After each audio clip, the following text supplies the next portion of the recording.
promise you that. If something needs doing, I'll stay up until 1 a.m. and fix it if I need to. I'll get it done no matter what. But the negative side of that is that I've lacked quite a lot of empathy. And I've realised that as I'm getting older, I struggle because I'll have someone else that I care very much about, whether it be my kids, my partner, my dad, or friends, or even just people in general. And they'll be faced with a struggle that to me is this. To them it's this, but that's perspective, right? It's very hard to put yourself in someone else's shoes, but that's what you've got to do. Yeah. That's what I'm learning. Is that I'll be like, what are you worried about that for? Well, that's nothing. Like my mum tried to kill herself in front of me a few times and I was like, nothing. But you're worried about your boss is a little bit upset about something. So I've struggled a little bit in relationships with that because I've had to sort of teach myself empathy. The other thing I'm kind of learning is that I have limits. I just don't think I appreciate them. My brain doesn't let me appreciate them, but I have them. My partner's very good for that. She teaches me and she says to me, this is our thing, she's learnt me so well. She'll say, when I'm feeling, she's got a pretty high threshold herself. She's like, when I'm out of fuel, I know you're a day off, right? And you won't show it though, you just crack at the end of it. So with a business, it'll be like 6 or 7 or 8 days straight working long hours. And if she's spent, she knows that I'm getting there because I carry it so well that no one will know, but then it'll all come crashing down. But only for a little bit. It'll come crashing down for a couple of hours and then I'm fine again. But the reality is that my cup's been full for a couple of days. I just haven't let anyone know. So, yeah, I think that's good and bad. Yeah. Who inspires you? Oh, my sister. There's a lot of people that inspire me. You know, there's a lot of people in the industry. There's a lot of people that have been in my life and inspire me. I think, 3 major people that come into my life or come to mind, is my sister. For all the reasons I just said. My best friend, Shay. He's the most genuine person I've ever met in my entire life. That, you know, like group of guys growing up and all the guys are sort of doing some shady stuff and it's all fine because you're all guys. He was the guy that didn't. He just never did the wrong thing. And if he did, he'd say like, hey, I did. And it always just blew my mind growing up. I've definitely come a long way, but growing up I was sort of like, why? Like, why are you being so good for? You don't need it. No one is judging you, but he would always do the right thing. I think he's a big part of my life. And my dad, he has had a lot of struggles in his life and he just keeps being good consistently, very genuine, very hardworking, never asks for a thanks. And if you give him a thanks, he's still like, oh, it's all right. Like, he literally has no expectation for a thanks ever, but he has single-handedly kept my mum okay for 20 years. And trust me when I say that would be one of the most difficult things anyone could ever do. But I love my mum very much, but she's very hard. Just a week ago, he booked a trip to Melbourne with her to take her away. That is one of the most impossible things you could possibly do, and he did that because it's the right thing to do. Yeah. I was like, Dad, come on. I was worried out of my brain. Yeah, you get lost. Just quickly, something you said before, I want to sort of zero in on that a little bit about how it's not a trait unique to you. A lot of other guys share that. Learning, you said before about learning empathy or putting your foot in the other shoe, or where to you something is a non-issue or a minor issue, but to everyone else it is. Now, I want to more focus on the relationship part of thing. How did that, like, give me a real world example of how did that affect your relationships? Specifically, if you're dating women, how have you learned to, if you're still learning, obviously, you understand that just because for me it's a half empty doesn't mean that to you it's a half empty, it might be half full sort of thing. Like, how are you going to explain it? I think there's a lot of examples. I'm trying to think of a couple of good ones. My partner at the moment is a very tough person, but some things will come up. And my partner, like I said, a very tough person. We'll have some situations, I'm trying to think of one in particular, but she'll have a situation where, to me, I'm just like, and I almost get angry because I'm like, what are you worried about that for? What are you doing? And my response is like, wait, that's nothing at all. Just move on from that. Don't worry about that. Just keep going. It's fine. Don't even worry about it.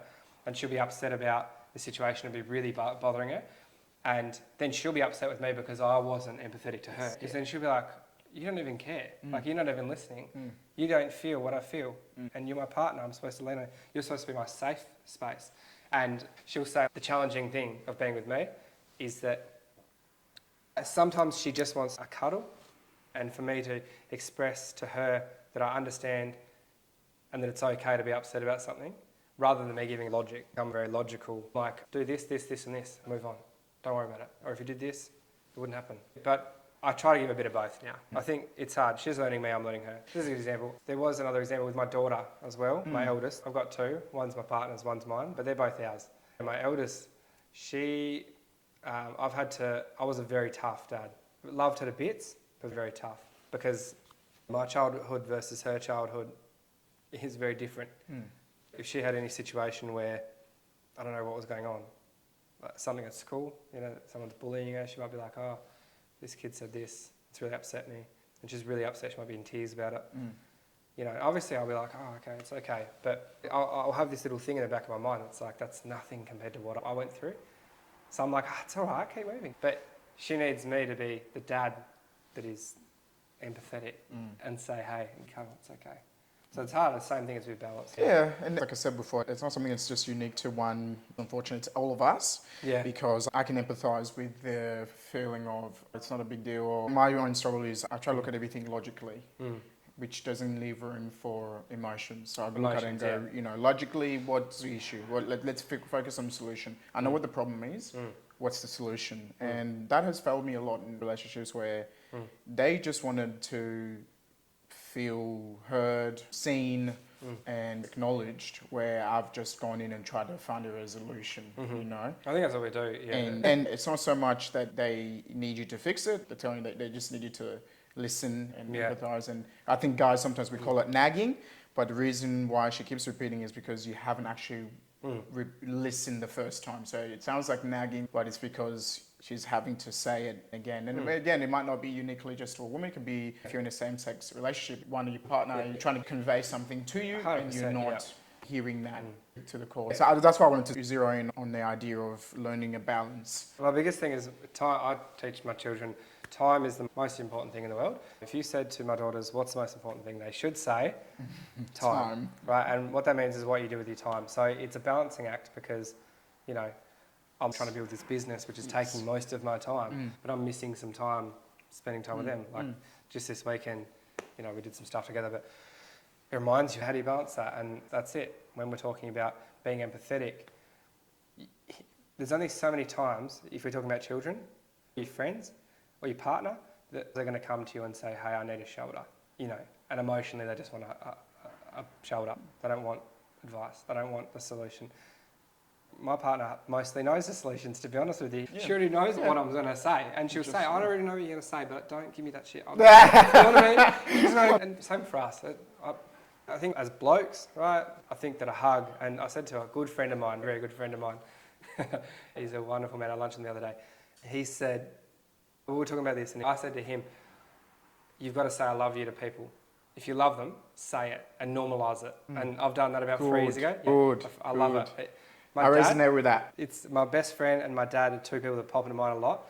As soon as I'm on the phone to them, I love you. All right. And then I remember when I started doing this with my dad, he was like, what? But now, sometimes I test him now. Sometimes I'm like, I see Dad, I love you, mate. That's good, right? Yeah. And you should do that with your friends, your family, and everyone that you love. You don't know when you're going to get to say it last, so just say it every time. You know what I mean? Yeah. Normalise it. It's a bit awkward at first, but you got to normalise that. Yeah. We're getting there. Voice to text. But one of the best things of the evolution of technology. The evolution of technology with voice to text, use voice to text a bit. That's perfect for getting your emotions out. If you're having a moment, I don't know if you're an emotional man yourself. I'm a bit of an emotional man at the best times. I'll be driving along in the car and I'll think, I really appreciated that person or something, or I need to tell that person something, but I'm driving along. Now, I don't condone texting and driving, so I pull over first and I jump on the voice to text and I just blurt it out and then click send. I don't even think about it, just send it. I just get a message out of nowhere that says, hey, look, I really appreciate what you've done here. Or, staff members, I do it probably too much with staff members. They'll think they're getting a promotion every week. But I'll be like, hey, you're doing a great job. Because I'll think it, but what's the point of it being in here if it's not said, right? Voice it, say something. Yeah. You can voice a text now, so just voice a text and send it. It means the world. We should do that more, and we should normalise that more. Are you a religious man? What does spirituality mean to you? What does it look like? I'm not really. I grew up learning the Bible. My parents are both Christian, so I learnt a lot about it, which I'm very grateful for. I think there's a lot of good morals in the Bible. I think there's a lot of good teachings. I don't believe there's not a God, if that makes sense. Yeah. But I don't practice believing in God as such. So I think the biggest thing I could say about religion is that I've got an open mind. So if, I'm big on this, and I'll say this to anyone.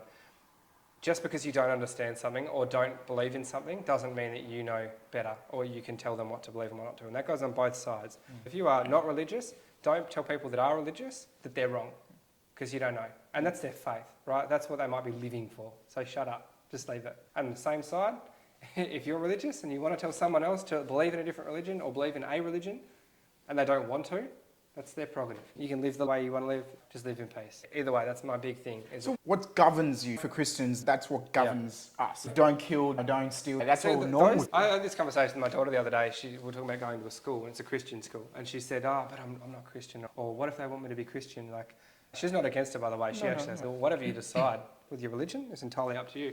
I'm not going to tell you what to believe and what not to believe. I'm going to give you what I know and what I think I know. But at the end of the day, I think the big thing is that you don't know. That's my belief.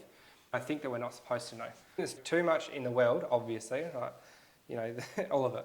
We're spinning perfectly on an axis, but it never goes the wrong way. Perfect gravity, but not too much, not too little. Got the sun the perfect distance away. We're warm, not dying, not freezing to death, but we're not burning to death either. All of that just can't be coincidence. It has to come from something. But I think the beauty of it is that we don't know. I don't think we're supposed to know, in my opinion. I have this conversation a lot with my dad. He'll say, you believe in this? I say, well, whether it's true or not, you're having faith, yes? And he'll say, yes, I'm having faith. The definition of faith is you're believing in something that you can't be certain of. That's faith. And that's a beautiful thing. And what governs me, I think I've definitely got a lot of Christian values instilled into me because that's how I was raised. So the 10 Commandments are inside me, and I think they're a bit of a foundation as such, but I don't practice. So I think I have a consciousness. I think that's the most important part. A consciousness to know the good and for instance, a good example, right? I don't blaspheme in front of my dad. No. I don't blaspheme a lot in general because I was taught not to do that.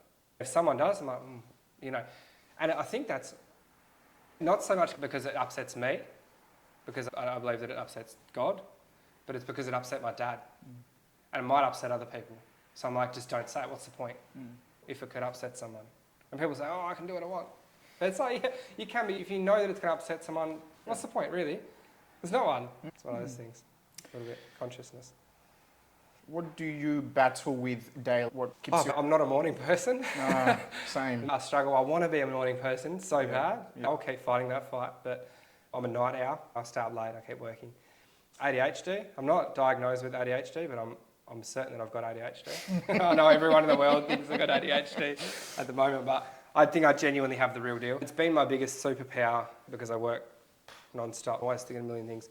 But it is also, I think as I'm getting older, it's becoming more and more a problem as much as it is a superpower. Solution. As a solution. Because I hit that wall. I would tell a story of it, but about 2.5 years ago, I was driving my daughter to school. I had a big weekend, so a couple of drinks and way too many drinks, to be honest. It was like a party or something. And a big week before that, I didn't feel hungover. I was driving my daughter to school on the highway and I got a bit dizzy. And then long story short, I ended up in hospital for 4 days. And I had vertigo, which is so random because I'd never had anything like that before. But I couldn't walk. I got extremely anxious, and I've never been an anxious person, as I've said. I got pretty severe sort of anxiety. It was terrible. I was in hospital and I didn't know what was wrong with me. No one knew what was wrong with me. They tried everything, and they tried, what's it called? Semitol, which is a medication for, they tried the Epley manoeuvre a couple of times, which usually fixes vertigo. For 4 days, I couldn't do anything, couldn't walk, couldn't get up. I kept waking up in the morning in the hospital, praying that I wasn't going to open my eyes and have the world moving still. And I'd open my eyes and it would still be moving, and I'd just be like, I'm broken. I was beside myself. I think it was a vestibular migraine that triggered it, basically from stress and caffeine and lack of sleep and all the stuff that I do. But I've definitely tapered back from that. So if I'm talking about struggles, that's one that I'm very conscious of at the moment and have been since. I'm like, okay, drink more water, try to have more sleep, try to drink less coffee, and just constantly remind myself. Go to the gym, but don't go to the gym. I was going to the gym at 1 o'clock in the morning. Most nights, like 6 days a week, I'd finish work at 10, 11 o'clock, go to the gym at 12 o'clock. I was all about that influencer vibe. Keep pumping, sleep 5 hours a day, live a little faster. That's all fun, and I'm all for that. But don't write yourself off because you're a human being at the end of the day. You've got to look after the vessel because it's got to carry your whole life. Exactly. So anyway, so that's something. I think I'm more aware and cautious a little bit of the ADHD, if it is ADHD, yeah, because it can cause problems. So we're wary of that. What does it mean to be a man to you? You've said you've got 2 girls. I think that's a very, very important role, very important job. Absolutely, for the example. What have you learned? What have you seen? How are you going to teach them what love is? What are you going to teach them what they should expect from a man? What does it mean to be a man? I think, in my experience, in my life, it's setting the example more than anything. Not in a way that's like, this is what men should be. In my opinion, I'm not typically overly traditional as such. I'm not against it. I'm not overly for it. But I think that as a father, that's a big thing to me, is that you need to be the example. My dad was my example. I want to be an example. And when I say an example, that's kind to other people, strong, have the ability to just control situations or fight situations if you need to. In my opinion, I think your kids should be a little bit scared of dad. Not worried that you're going to hurt them, but scared to disappoint them, maybe scared to do the wrong thing. In a traditional sense, I've always been pretty tough as a dad. I wouldn't hurt my kids, but I'd certainly tell them if they were out of line. As they were younger, I've always been very strict on what's right and what's wrong and explaining why. So I think as a man, you've got to be the strong head a little bit, in my opinion. Appreciate your family and your partner. If you're in a husband and wife situation, whether it be same sex or not, you should be appreciative of the other side, because it needs 2 sides. That's my opinion. Women and men are both equally important, and I don't want to go down the whole like left and right, but I think that we're equally important. I think it's silly that one would fight against the other in any case, whether it be females versus males, males versus females, because that's not equality. How can you fight against the other and say it's equality? It doesn't make any sense to me. So I think appreciate it for what it is and be fair with yourself and who you are. I think I resonate with telling your kids why. I mean, that's something all parents should, do. It's not enough to say, don't do this, don't do that, because I said so. You've got to explain why. It goes into every reach of life when it comes to one day when they're... Mine will never happen because my daughter will never grow up. Good luck. When they get to the stage of when you're having a birds and the bee conversation with them, sex and stuff, understand that, yeah, sex is great, it's enjoyable. And originally it was because for a kid to thrive in the traditional sense was male and a female, nuclear household sort of thing. Sex is more enjoyable when there's intimacy, when there's feelings, when there's emotion. So you don't want to just be giving it to anybody. You should enjoy it with someone that you care about. Yeah. So when you get to that stage, it's about explaining to them, this is why I say don't do this. Sometimes you do need them to put their hand in a hot pot and realize, oh, it's hot, that's why dad doesn't want me to touch it. But I think a lot of times parents just get tired. Tell the kid, the reason why we stop and we look both ways is because there's cars. If you die, you don't get to see me, I don't get to see you. Explain things. And get down to their level a bit. That's such an important thing. And I think as a dad, it's so important saying, hey, I love you. And making them know that, like reminding them, because you're so tough. I don't know if it's right or wrong, I'm not an expert on it, but I try to be really tough, but then remind them that I'll show them that I love them. So I'm like, oh, I'm tough, like firm but fair on what happens, but I love you a lot. And that's kind of why, not just say it, but show it. So that's been my sort of counteract. In an interesting position. My daughter's 11, she's about to turn 12, and she's just at that age where she's becoming a little bit more and more independent. And as a dad, it is exceptionally difficult to let go of that reins. But knowing that if you don't let go, if you keep trying to pull back, they're going to cut the rope, right? They're going to cut the rope and run, and then you've got no hope. You've got to get them a little bit of controlled risk, some uncontrolled risk. It's scary as hell. I'm in that situation, so I've taken the path of, I said to my daughter the other day, look, I'm not going to be around all the time anymore with everything that goes on in your life. I'm not going to sit here and tell you, can't do this and you can't do this. There's definitely things I'm going to tell you can't do, but what I'm going to say right now, and I'm going to start saying more and more, I'm going to change the dialogue a little bit. I'm going to say, you've got to make a choice as to who you want to be. Like what choices you want to make, yeah? I've given you what I think should be the right way. You're going to now choose your own choices. It's on you now. So there's going to be times, and they're going to come more and more as you get older. You're going to get into high school, and you're going to go through all those years. You're going to make a choice. So you choose.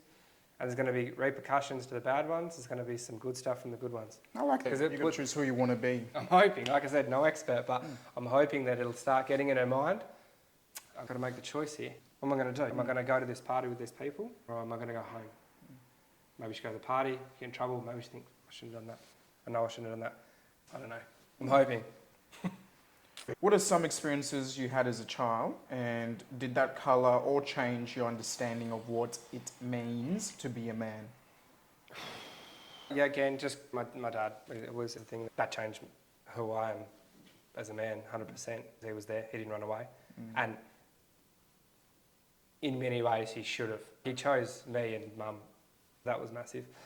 I remember in the darker stages before I moved out of my mum's house and Tyne house, I was in a little bit of a group of boys, and we called ourselves a gang. I laugh that off now, but we certainly thought we were in a gang at that point. We used to steal things from shops, and we used to get into fights a lot, and we never went to school, all sorts of stuff that was pretty heavy. You wouldn't imagine it now, right? No. You wouldn't. I know, but it's true, 100%. I'll find some photos. I had black in my head. Please, I want to see those. Yeah, I bet you do. Look at him now. I'll get a business card with one of the old photos on it one day. One of my mates at the time, I won't name who and shame him, but he was one of the ringleaders, and we were in his room at one point, and he was like, "Hey, I got to show you something." I was like, "Okay." I looked up to this guy a lot because he was a big tough guy, right? He was the guy that got me into a lot of trouble, and he pulled out a gun out of under his bed. He had a gun. So, and I remember I was like, shit, I don't know about that. I didn't say anything to him. I was like, oh, cool, that's awesome. Oh, wicked, man. What are you going to do with that? I remember thinking that night, I don't know if I should be around this guy anymore. It's too much. I think I was a bit of a change. I know I didn't really hang around with him ever again. He's in prison now, unfortunately, so you can imagine. I don't want to get too deep into it, but now I think to myself, why? It's not the what, it's the why. You hear all these bad things happening, people making terrible decisions, but you ask, why? Did they have anything else to show them a better way? Did they have someone like my sister that showed them a different way, a different path? Was there any inspiration? Was there anything to look up to? Getting a gun and robbing a shop is probably the coolest thing they could think of in their life. You think about these things. I want to become someone that actually inspires other people. I've learned a lot. There's some points that you've raised that I've really resonated with. One being looking beyond surface value. You have the luxury of sitting here and looking back and think what motivates them or what is going on. Whether the system failed them in order for them to think that's cool. So one example being the gun. I think that's something I also do. Sometimes it's at the detriment to yourself because you become too understanding. Yeah. Because you can see beyond just the action of someone. Because you can look at it, oh, that's why, like, I always say, why would you get mad at a drunk person? Yeah. They're drunk, so they're incoherent. Yeah. And that confused me when people get mad at drunk people. Right, So, yeah. And I know a lot of the listeners will be able to resonate. The reason why I want to speak to you is to say to you, keep going. Enough is not enough in the sense of challenging and growing. You've achieved a lot, you've done well, and there's still more to achieve. The only person you have to impress is you. Your biggest challenge is you. I didn't have an example of a male or a father figure. I had female figures, and they helped me be the man I am today. It's about perspective, but you had your dad who was there, and he coloured for you what sacrifice and service is with your mum. Nothing ever got in the way of him showcasing love in that way. He showed that, and that's something you'd be giving to your kids. They will see that.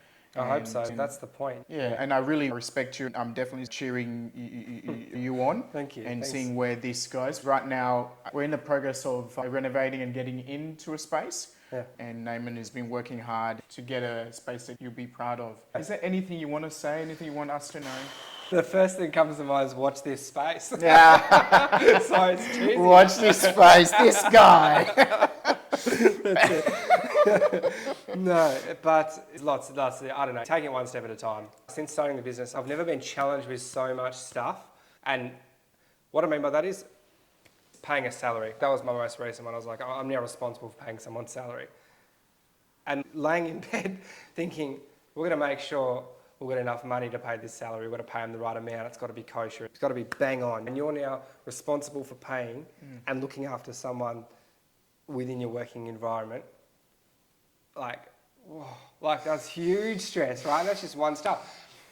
Imagine a team. 10, 15 people, right? It's like crazy. But what I've realised is that the next week or the couple of weeks after that, you're like, oh, it's okay. It's fine. You learn. And it was like that from the get-go. I was starting up a business, I remember. Setting up the trust account, that's a huge thing that we've got to manage. So scared about all that. But now it's fun. It's okay. I get it. I'm going to have mistakes. I'm going to have issues, but it's okay. It's fine. It's like nothing now, which is crazy because it was so big to me then.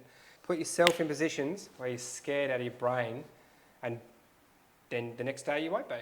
The next week you won't be. That's what I would say to anyone that's wondering what to do next. Put yourself in a scary position. Exactly.